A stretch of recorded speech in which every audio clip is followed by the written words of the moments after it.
ஈரானால் சுட்டு வீழ்த்தப்பட்ட போர் விமானத்தில் இருந்த மற்றொரு விமானி பத்திரமாக மீட்கப்பட்டதாக அமெரிக்க அதிபர் ட்ரம்ப் தெரிவித்துள்ளார்.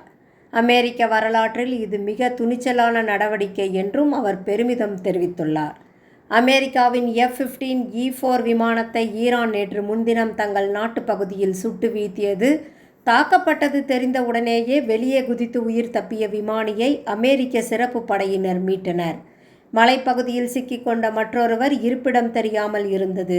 அமெரிக்க விமானியை பிடித்து தந்தால் 55 லட்சம் ரூபாய் வெகுமதி தரப்படும் என்று ஈரானும் தங்கள் நாட்டு மக்களுக்கு தெரிவித்திருந்தது. ஆனால் அதற்கு முன்னதாக அமெரிக்க படையினர் ஈரானுக்குள் புகுந்து அந்த விமானியை மீட்டுவிட்டனர். ஹார்முஸ் நீரிணையை திறக்க அமெரிக்க அதிபர் ட்ரம்ப் விதித்த 48 மணி நேர கெடுவை ஏற்க மறுத்து ஈரான் அரசு கடும் எச்சரிக்கை விடுத்துள்ளது. தங்களுக்கு கெடு விதித்தால் உங்களுக்காக நரகத்தின் கதவுகள் திறக்கப்படும் என்று ஈரான் இராணுவம் எச்சரித்துள்ளது. இதற்கிடையே ஈரானின் டெஹ்ரான் மீது நடத்தப்பட்ட தாக்குதலில் ஈரான் இராணுவ தளபதிகள் உள்ளிட்ட பலர் கொல்லப்பட்டதாக அமெரிக்க அதிபர் ட்ரம்ப் தெரிவித்துள்ளார். ஈரானால் அமெரிக்காவின் F-15 போர் விமானம் சுட்டு வீழ்த்தப்பட்டதை தொடர்ந்து மேற்காசியாவில் எந்த நேரத்திலும் முழு அளவிலான போர் வெடிக்கும் சூழ்நிலை உருவாகியுள்ளது.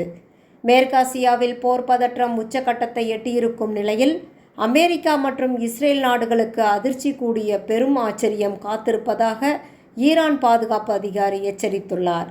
இந்த பெரிய ஆச்சரியம் என்ன என்பது ஈரானின் அதிநவீன ஏவுகணை தொழில்நுட்பமாகவோ அல்லது இரகசிய இராணுவ வியூகமாகவோ இருக்கலாம் என்று பாதுகாப்பு நிபுணர்கள் கருதுகின்றனர்.